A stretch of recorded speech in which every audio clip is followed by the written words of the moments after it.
പത്തനംതിട്ട വേങ്ങലിൽ കാറിൽ തീപിടുത്തമുണ്ടായി. 2 പേരാണ് തീപ്പൊള്ളലേറ്റ് മരിച്ചത്. ഫയർഫോഴ്സ് സംഘം സ്ഥലത്തുണ്ട്. ശ്രീജിത്ത് ശ്രീകുമാറിന് ഇപ്പോൾ സംഭവ സ്ഥലത്ത് നിന്ന് വിവരങ്ങളുമായി ചേരുന്നുണ്ട്. ശ്രീജിത്ത്, ഇതാരൊക്കെയെന്ന് തിരിച്ചറിഞ്ഞിട്ടുണ്ടോ? എങ്ങനെ തീപിടുത്തമുണ്ടായെന്ന് മനസ്സിലാക്കാൻ കഴിയുന്നുണ്ടോ? വിവരങ്ങൾ എന്തൊക്കെയാണ് ശ്രീജിത്ത്?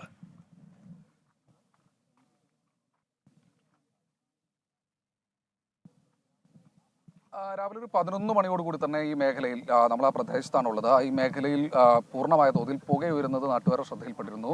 ഇവിടെ പെട്രോളിങ്ങിന് വന്ന പോലീസുകാരാണ് ഇത്തരത്തിൽ ഇത് കണ്ടത് ഏറ്റവും ഒടുവിൽ. അപ്പോഴേക്കും കാർ ഏതാണ്ട് പൂർണ്ണമായി കത്തിക്കരിഞ്ഞിരുന്നു. ആ ദൃശ്യങ്ങൾ നമുക്ക് കാണിക്കാൻ കഴിയില്ല.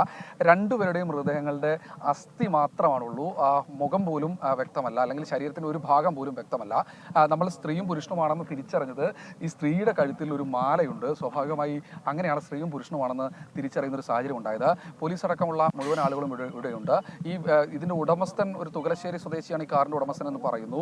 KL 27D 6210 എന്ന നമ്പറിലുള്ള കാറാണ് ഈ ഒരു ഘട്ടത്തിൽ ഇവിടെ കത്തി നശിച്ചിരിക്കുന്നത്. വാഗനർ കാറാണത്. സ്വാഭാവികമായി പോലീസിനെ സംബന്ധിച്ചിടത്തോളം അത് കിട്ടാൻ അല്പസമയം ലഭിക്കും. മറ്റു വിവരങ്ങൾ ലഭിക്കാൻ അല്പസമയം കൂടി കഴിയുമെന്നാണ് നമ്മൾ മനസ്സിലാക്കുന്നത്. CI നമ്മോടൊപ്പം ചേരുന്നുണ്ട്, സുനിൽ കൃഷ്ണൻ തിരുവല്ല.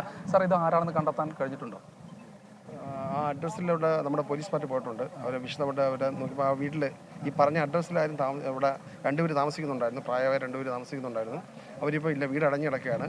അവിടെ അതിൻ്റെ മെമ്പറുമായിട്ട് സംസാരിച്ചപ്പോൾ, അവൻ്റെ കൗൺസിലറുമായിട്ട് സംസാരിച്ചപ്പം ഈ വീട്ടിൽ 2 പേര് താമസിക്കുന്നുണ്ടെന്നും വരട്ടെ വന്നിട്ട് തീർച്ചയായും പോലീസിനെ സംബന്ധിച്ചിടത്തോളം പോലീസിന് അത് പറയുന്നതിൽ കുറച്ചൊരു ബുദ്ധിമുട്ടുണ്ട്. അത് ഭാര്യയും ഭർത്താവും തന്നെയാണ്, അല്ലെങ്കിൽ ദമ്പതികൾ തന്നെയാണ്, വൃദ്ധ ദമ്പതികൾ തന്നെയാണ് എന്നൊരു നിഗമനം പ്രാഥമികമായി ഉണ്ട്. പക്ഷേ ആ പേരുവിവരങ്ങൾ നമുക്ക് ഈ ഒരു ഘട്ടത്തിൽ വെളിപ്പെടുത്താൻ കഴിയില്ല. പോലീസ് ഒരു കൺഫർമേഷൻ നമുക്ക് നൽകണം. അതായത് രാവിലെ നേരത്ത് കാര്യമായ രീതിയിലുള്ള ആളുകൾ വരാത്തൊരു ടൂറിസം സ്പോട്ടാണ്. ഞാൻ നേരത്തെ പറഞ്ഞതുപോലെ തന്നെ ചങ്ങനാശ്ശേരിയുടെയും അതുപോലെ തന്നെ തിരുവല്ലയുടെയും ഒക്കെ ഒരു മധ്യത്തിൽ കിടക്കുന്ന മനോഹരമായ ഒരു പ്രദേശമാണ്. നിരവധി ആളുകൾ ഈ മേഖലയിലൂടെ കടന്ന് പോകുന്നത് പതിവാണ്. നമുക്ക് പഞ്ചായത്ത് പ്രസിഡന്റിന്റെ കൂടി പഞ്ചായത്ത് പ്രസിഡന്റ് കൂടി പ്രതികരണം നമുക്ക് ഈ ഒരു ഘട്ടത്തിൽ തേടേണ്ടതുണ്ട്.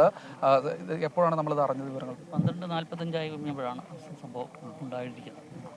എന്തുവാന്നുള്ള വ്യക്തമായിട്ടൊരു ധാരണ ഇതുവരെ കിട്ടിയിട്ടില്ല. അത് പോലീസ് അന്വേഷണത്തിലാണ്. പൂർണ്ണമായി കത്തിക്കരിഞ്ഞൊരു നിലയിൽ തന്നെയാണല്ലേ? അതെ. തുകലശ്ശേരി സ്വദേശിയുടെയാണ് കാറെന്ന് പറയപ്പെടുന്നത്. ഇപ്പോൾ സ്ഥിരീകരിച്ചിരിക്കുന്നത്. അപ്പോൾ അതിൻ്റെ ഇതിനുള്ള യാഥാർത്ഥ്യം അവർ തന്നെയാണോ എന്നുള്ളൊരു അന്വേഷണത്തിലാണ്. സാധാരണ ഈ മേഖലയിൽ ആരും വരാറ്, ഈ സമയത്തൊന്നും ആരും വരാറില്ല. 10 മണി മുതലൊക്കെ പുകയുയരുന്ന് കണ്ടു എന്നൊക്കെ തരത്തിൽ ആളുകൾ പറയുന്നത്. വൈകുന്നേരങ്ങളിലാണ് ആൾക്കാർ കൂടുതൽ വരുന്നത്. പുറത്തുനിന്നുള്ള ആൾക്കാരും ഒക്കെ വരാറുണ്ട്. ഒരു ടൂറിസ്റ്റ് കേന്ദ്രമായിട്ട് ഇങ്ങനെ മാറിക്കൊണ്ടിരിക്കുന്ന ഒരു പ്രദേശമായതുകൊണ്ട് ശനി ഞായറും ഒക്കെ പറഞ്ഞാൽ ഫുൾ സമയവും നല്ല തിരക്കുള്ള സമയമാണ്.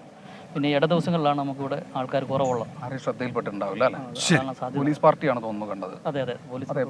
പോലീസ് സാധാരണ ഇവിടെ ഒരു പരിശോധനയ്ക്ക് വരാറുണ്ട്. കാരണം ഈ മേഖല ഒരു ഒറ്റ റോഡാണ്. അപ്പോൾ ഈ ബൈക്കിൽ സ്റ്റണ്ടേഴ്സ് ഒക്കെ, ബൈക്ക് കൃത്യ രീതിയിൽ സ്പീഡിൽ ഓടിച്ച് റീൽസൊക്കെ ചെയ്യാനുള്ള ആളുകൾ ഈ മേഖലയിലൂടെ സ്ഥിരമായി വരാറുണ്ട്. അവരെ പരിശോധിച്ച് അവർ എത്തിയ സമയത്താണ് പെട്ടെന്ന് തന്നെ കാർ കത്തി അമരുന്നത്. ശരി ശ്രീജിത്ത്, ഇനി ആരൊക്കെയാണെന്ന് ഔദ്യോഗികമായി പോലീസ് സ്ഥിരീകരിക്കേണ്ടതുണ്ട്. ആ സമയത്ത് നമ്മൾ പ്രേക്ഷകരിലേക്ക് ആ വിവരം എത്തിക്കും. ശ്രീജിത്ത് ശ്രീകുമാറാണ് വിശദാംശങ്ങൾ നൽകിയത്.